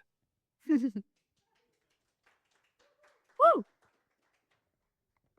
And we're gonna start momentarily. I'm gonna hand off the mic. Hello. Amazing. And I give you guys Grub Street by Scott Granger. Harry, take it away. Interior, studio hallway, morning. Rachel is spiraling around, wondering what to do next. Roger is passing her and stops. Hi, Roger. Saw you in the hallway a while back. Hi, Rachel. You work here? Me too, I guess. Hey, why did you know my name in the hallway? Oh, the background check. Just finished hiding my belongings, felon. Hey! They both move to shake hands, and Rachel pulls her hand back. Oh, sorry, contamination. What? Oh, Jack. Don't worry. He wears off. Yeah, I hope so. So, did you say you work here? Yeah, it would appear. You be missed then. Yeah, that's nice of you to say, but I just got here. What? Oh, yes, you're right. That's why I meant. See you later, I guess. Yeah, it's great to meet you. Oh, wait. I'm supposed to take you shopping. Yes, that's what I'm going to do. Oh, well, I'm glad someone here knows what they're doing around here. Why, yes. Yes. I see why you would think that. We should go. Roger begins to exit, and Carol, the makeup artist, glides by and quickly spritz Roger for no reason. She points her tools at Rachel like weapons, then quickly withdraws. Rachel reluctantly follows Roger hurriedly to go shop. Cut 2, interior conference room, morning. Bud and Jack on one side of a large conference table that dominates the somewhat small room. Been a while since I've seen some clowns. They still the same? Don't know. Been a while for us too. Piper surprised me when they asked for the meat. What happened? I mean, hard asses, yeah. But we did a lot of work for them. Money. Always money. Tight-fisted son of a bitches figure out they could get better for less so. Piper cuts off the dialogue by entering the room with 3 male executives. Peter, mid-40s, the senior rep, Paul, mid-30s, Peter's assistant, and Stephen, early 20s, a senior ad exec. The men seat themselves opposite Jack and Bud, while Piper takes a seat at the head of the table. A standoffish moment passes. Gentlemen? That hardly fits the description of anyone in this room. Just a milling out. Ooh, off to a good start. Oh, that's okay. I don't take it personally. I mean, considering the source. Well, it's just business, right, mister? Oh, it speaks. Looks like community college really paid off for you, huh? Lily was talking. GD. Do we sell safety razors in high school for the elderly students now? Is that really cold? Why, yes, young one. Yes, it is. In fact, I know exactly what to do with these type of situations. Let's all hope for something clever because it's too late for professionalism. Piper breaks the fourth wall.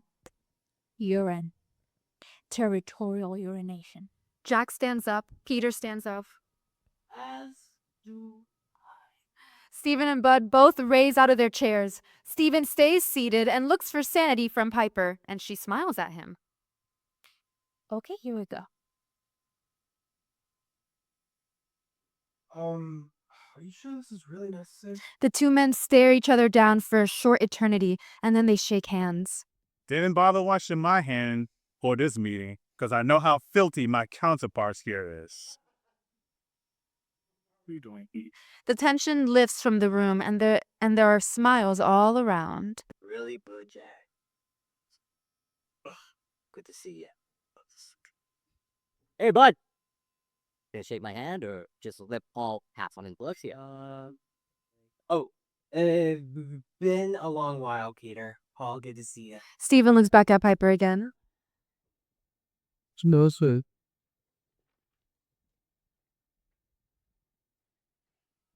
Somebody could award. Nah, where's the fun in that? Well, let's see you're back where you belong. Not sure that's a compliment. I'm not sure I meant it that way. Stephen remains seated, and Piper responds to him. Sometimes you just need to let events unfold. The room settles a bit. Then Jack leans forward. So, what you got in mind? Cut 2. Interior grocery store, late morning. Roger and Rachel are scanning the local grocery store for supplies for making lunch. This is intolerable. Constantly humiliated at work, and now shopping. I got an engineer's degree for this? Rachel appears with a cart of food. Sorry, you're an engineer? Electrical. Well, then why? 'Cause we're a tiny, little, no-budget outfit with very little legitimacy. And all do stuff we shouldn't be. Seriously, though? An engineer? Out shopping? Well, I didn't say I was a good engineer. The tension eases a bit between them. They continue to pick up goods in the shop. So have I gotten into something awful? You know, this job, I mean. Is prison better? Hoping for a tragic accident with a robot floor sweeper, maybe? Well, the jury's out on that, I guess. It may feel that all is lost and you sold your soul to the Jack Devil. They'll be all right. Well, why do you think that? Don't know. Just think so. Roger moves very close, and he and Rachel stare at each other for a moment. Okay, that's close. That's way too close. Roger steps back and regains his composure. You could take all that food out of your pants, by the way. I don't have to. I do have the company card, convict. I'm not a convict. The day is young. Cut to interior conference room day. We continue with the conference room scene. The temperament has shifted and real tension is now present. What I was meaning to say was that you're cheap and you took your business elsewhere because we cost too much for you. Jack. You stay out of it, okay? You know, we didn't have to go here. And now you realize the error in your ways. I was extensive, exhausted, selfless from me, by the way, and Always the salesman. Peter kicks Paul under the desk. And now you want us to make the crap you guys peddle look bright and shiny. harsh but true. Fussing with Bud's shirt sleeve. I swear, you used to have ugly butt. Jack! All eyes turn to Stephen. Peter looks at him directly. I think you took the wrong side here. Now wait just a damn minute. Look, I represent my boss's needs. And let's be candid here. We sell, shall we say, less than high quality goods and services. No lie there. Slumlord. Peter smacks Paul on the forearm. And frankly, on paper, at least, the billing for what we were getting from you was just really didn't seem justified. A moment passes and the temperature drops in the room, mainly due to Jack's cooling down. What changed? Well, I mean, aside from my tireless effort. Oh, are you in future? Everyone stares at Piper. I want to hear what it says.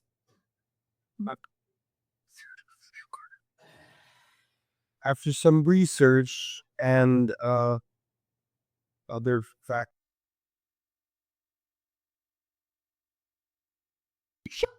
You mean my mouth? All of you! Right, though. You're far too agreeable. And you realize the error in your ways and the value of work. Congratulations on your drawing in a blippi obvious conclusion. Well, jury's still out on that, little man. And I'm afraid you might have lost your shot. All eyes turn to the conference room's open door to find Big Boss, the owner of the company that Stephen is there representing. He's in his 50s, large and southern. Who are you? And who you calling little? Well, he is pretty huge. Peter kicks all under the table again. Hey, so do you have that sick run? I'm the big man, the head honcho, etc., etc. This is, of course, my boss, who ultimately makes all the decisions. And pays the bill in the end. Bingo. Smaller little man. Hey! I have, sir, a bit curious as to why you're here. Was there something specific? Honestly, sir, it kind of sounded like you're going to pull the plug on an empty tub. I think we haven't even started yet. Well, that's good time. Then, cuz that way there ain't no effort loss. Well, there has been, sir, already, since they spent a lot of time communicating with me. Oh, so now you're on my side. Oh, thank you. No, the truth is, I got to hubbing around on the internet. So, And there's this New York firm that specializes in South Florida real estate of this nature. that nature being Cheap and profitable. And well, hell, I thought I'd give them a shot. Leaving for the Big Apple tomorrow morning. So unless you got something right now that dazzles me, I think we're done here. Big Boss stands up straight and tips his hat at Piper. Time, man. Better hurry. Gotta take a leak on the way out. Big Boss exits the conference room. A brief pause follows. Well, that de-escalated quickly. We'll try to at least find a bathroom The Queenie's dad hates wet carpet, and I already feel pissed off. Jack angrily exits. Another beat passes. What a downer. Peter hits him on the arm again.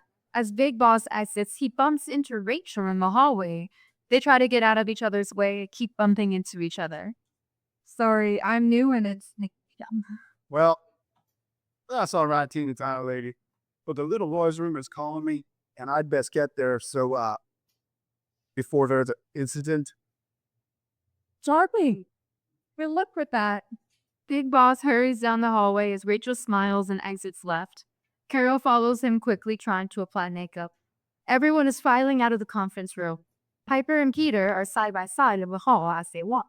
Look, I'm really sorry, Mike. Okay, look, we put in a lot of effort to try to bring him back in here. It's appreciated, Peter. Really, he really could have used that coin again. You know, you could run any operation you want to in half a dozen states. You know you can do better. I'm off to his speed. I really knew. Why leave? For money? I mean, now with this block being back, it's like getting the band back together. Yeah. Yeah. I know. Then there's 3 pages. There's 3 pages that you guys can do it all. I'm up.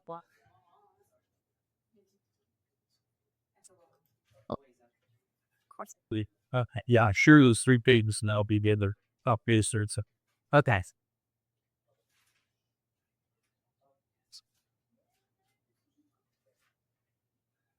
This is not. And check these. That's all. What's that? Oh, it's only one. Okay, just keep following on side 3740. Oh wait, who's our Keats? Wait.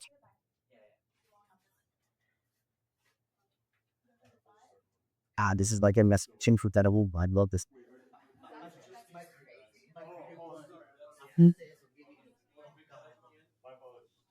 Really crazy. So I get all.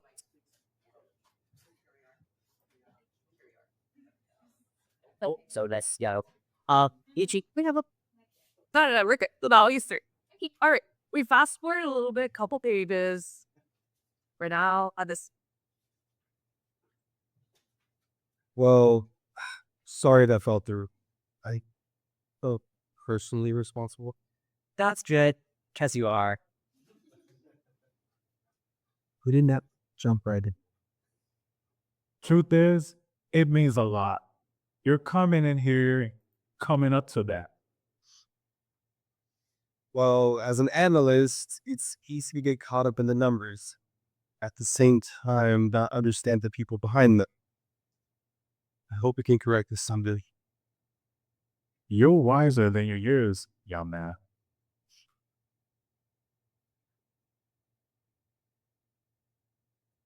Now get out, for you haven't it. And no one finds your body. What?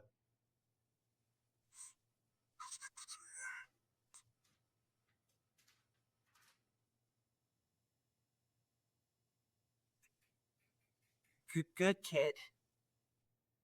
Yeah, I'll let him live. For the time being now.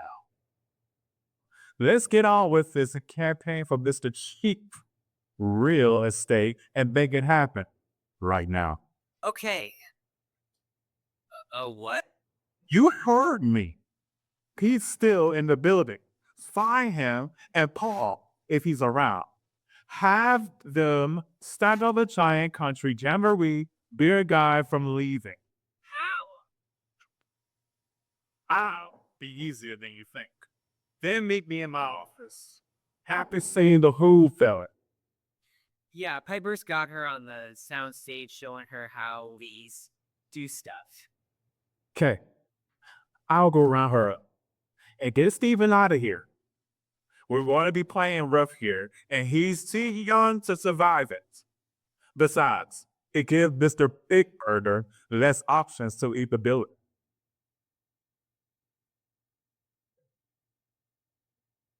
Red lights on though. Stage 2. They're shooting. Shit. Okay, well, I'll get there when I get there. What do you need Rachel for anyway? Time for her to let her real talents shine.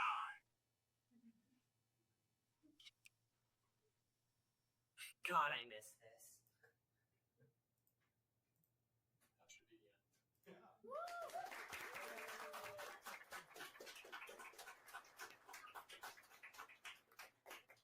Thank you. Sorry, the mic was off actually. Yeah, that's like great. Guys. Anyway, We don't read Michael. my dear friend, it is now the feedback portion. Get like that, Samina. Amazing. Yeah, Jerome, we might have some questions for this thought. Me. Thank you. I think because this was a portion of the script, I'm not correlating the grocery store with the board scene. Like I was a little lost on that.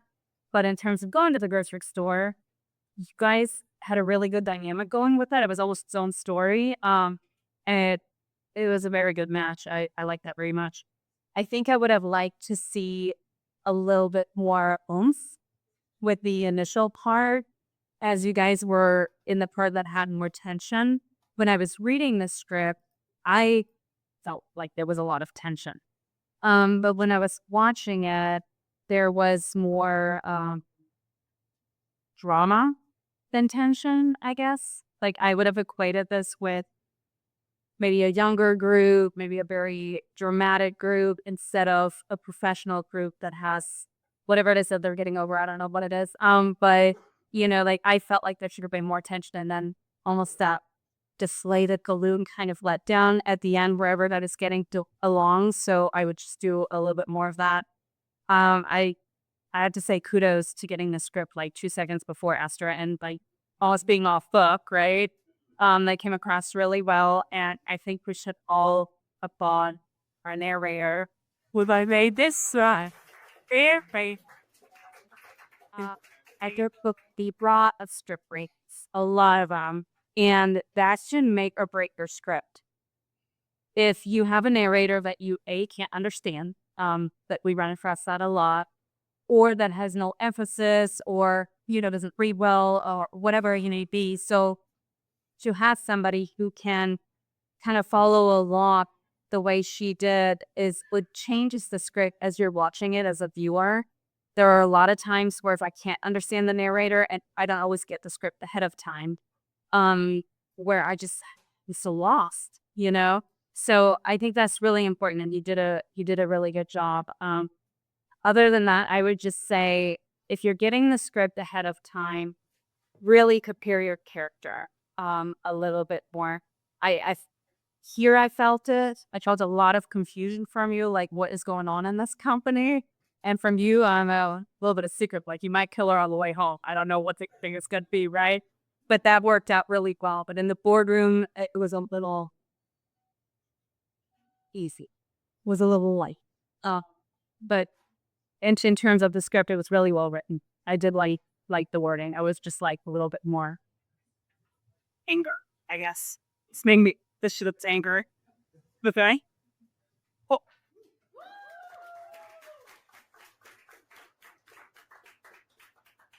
Like there. He's. Wait, where's our record? No, I found this very interesting, man. I kind of placed this in my mind as an audience member, like almost like because everyone's so different and open with their opinions here, and their perspectives on the whole situation. It was almost like a breakfast club in the corporate world, which is kind of interesting to me. I love the dynamic here. You guys were checking in with each other like the whole time, on the same pulse the entire time. Yeah, I gotta give you a big compliment. There's like a class that I took a long time ago where a teacher of mine was kind of teaching, she was just like, get something in your body, let it resonate. But it was almost like a prolonged, time of like doing this dance. And you're thinking about a certain emotion. But I was watching you, and even in your private moments, I could see the things simmering inside of you, and then everything that was coming out of your mouth and your facial, like everything just like felt really honest to me. So just like wonderful listening, and wonderful reacting. You're great. Everyone here, like you owned each character you were playing. Dude, you killed it. You just hopped right in. You're very impressive. Like you would have probably be a part of the Campbell McCon. Such, everybody brought their secret sauce. So very enjoyable to watch. And our narrator, you killed it today. Yeah, very lively. But yeah, congrats, guys. Thank you guys did an incredible job. Thank you so much.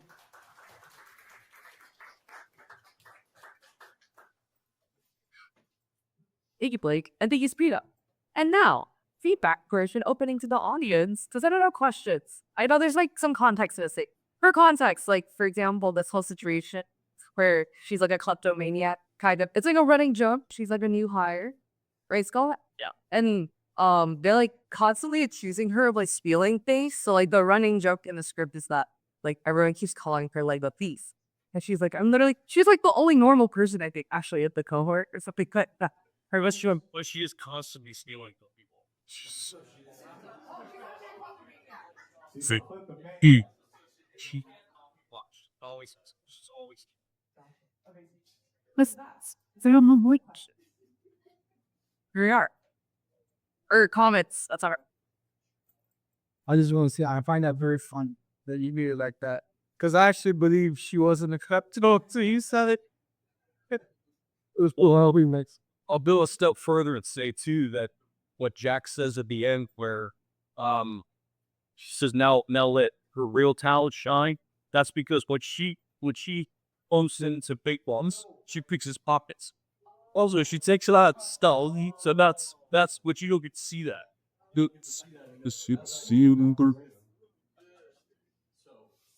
So, since this is the second table read for this script, so for the first one, we did more of introducing these characters, so that we had more of an association with who everybody is and what they view.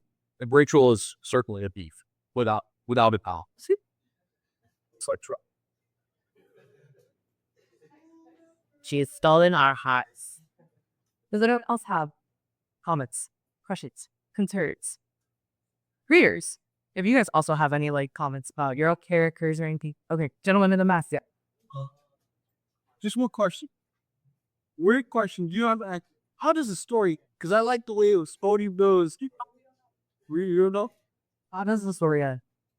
Well, they without being really specific, like I said, he gets his pockets picked, so he ends up getting stuck in the office for a while, and they come up with a plan to figure out how to keep him there.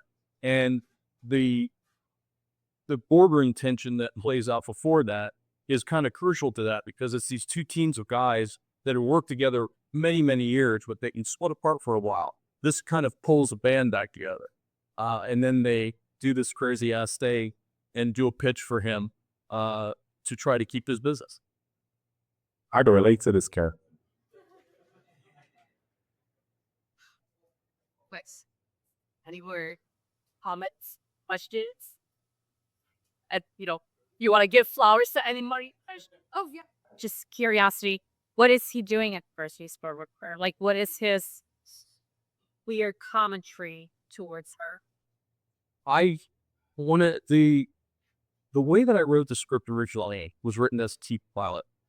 So when we wrote this character, the idea was to be kind of very vague with him, because I was going to let him play out as the series developed. I was going to see if he got accepted as a really, just because he was an oddball, then I was going to start doing things with him later on.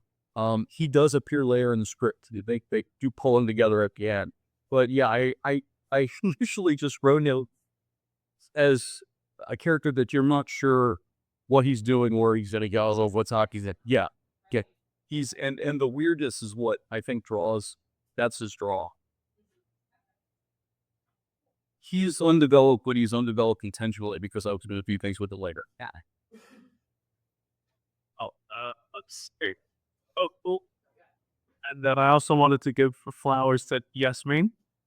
Oh, I just want to say that, your character, and as an actress, you're surrounded by all of these, like wild and very, very emotional characters. And you did a good job at kind of being the voice of reason, but also is like coming in, there's like a way to play it where I think would fall just like in kind of like the straight man territory. but even in your reactions, your frustrations, your kind of eye rolling and stuff, and your overall delivery, you still made it interesting. It was so fun to watch you and funny. So, cool. All right. Anyone else? Going once? Chaco, who would be the protagonist, and is their journey complete by the end of the song? Yeah, the the protagonist has always been difficult to define for this particular feature because it's an ensemble cast. We actually talked about this the last time. I really enjoy hero characters. I do like stories that revolve around single person. I also really like team stories. So Jack is really the anchor, but he can't do what he's doing unless he has all those people around him. And the team is really what matters. And the reason he hasn't succeeded for a while is because he only had half his team. And that's really emphasized as we start putting this group back together. Like as the script develops later on past this, they just snap to.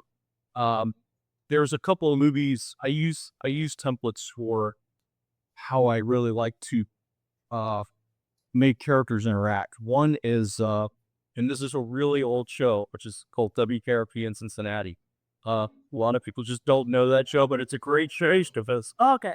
It's essentially it's an office company with a based on a radio station, but they're all fantastic characters, and I love that. The other thing, which is a really obscure movie, is there's a movie called The Thing from Another World, which is it's Mates black and white, old movie, but it's the teams that they act as a single unit, and they would not succeed had it not been for the group. So there is not a single fight. I know that that's a weird layout, but that's what I decided to do. Well, I guess if the group comes together at the end, then that's yeah. So yeah, go ahead. Who's the first person that your audience sees? The Barry Alpha to Rachel Piper, because she's the studio manager. Rachel comes into the office and doesn't know where she is, what she's doing. Piper perhaps her, and they have the exposition to explain how the studio lays out between those two characters, and that's actually what we did in the first day. Oh, can I ask, because as a viewer, right, or reader, the first person I read or see chronologically, so why season I'm calling the do I ask? So if it is full ensemble, it does matter who I see first. I might get close to two people I see first. Well, like we're saying, the conflict that they're having a conflict that's crucial to the story, and maybe as a duckling, I'm not following people hot story. Yeah, but when I started the characters with Piper and with Rachel, Piper grounds the studio. Like she's the and somebody just mentioned that criticism that they just gave the critique. She's the one. She doesn't give it right now, but she's just as kooky as the rest of it. But she's like one of these gods. She's the team, but she's the one that glues everything together. Barely. Like she's these guys are tough to hold together. So she's the one that grounds it up, and that's why she's the best character to start with for Rachel, because she's the one that knows how everything works, and she's the best way of exposition. Do I hear my wallet back from Rachel? Troublemaker. The only thing I can promise you is that your character gets called about 30 different names because they don't say Big Boss the whole time. They like the Big Country Jamboree Bear. There's 15 different names that they do because they never follow the same thing the whole time. It's kind of nondescript. You're just the wealth. You are the wealth. That's it. I'm your stomach. Oh, That's the what was his name? Gaggerman Station. Yeah. Oh, I can't remember his name. Kelly. Elliot. Yeah. 3 to 3. To it. Mr. Carlson. Mr. Carlson. Yeah. Mr. Carlson. Yeah, I feel that's that. I'm really Choose. With that, last round. Comments, questions. Amazing. Thank you.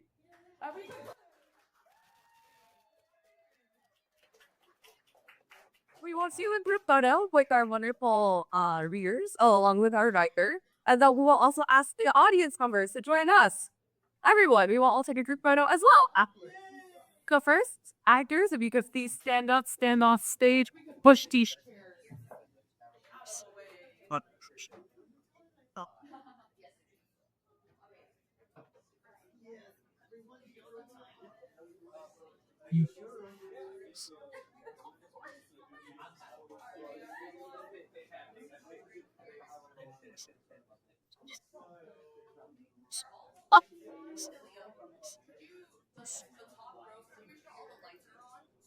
Basic he over.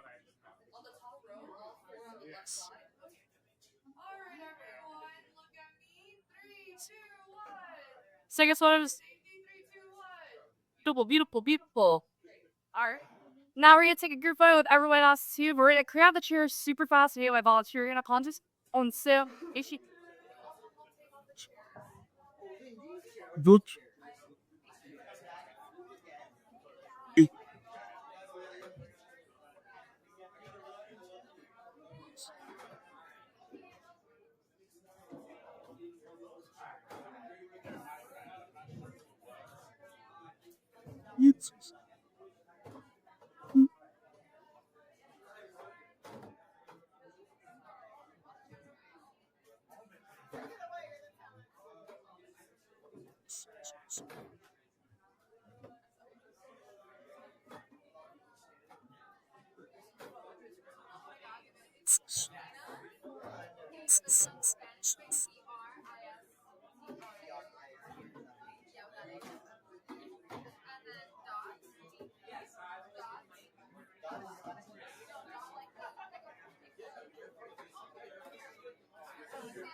Everybody stays the grief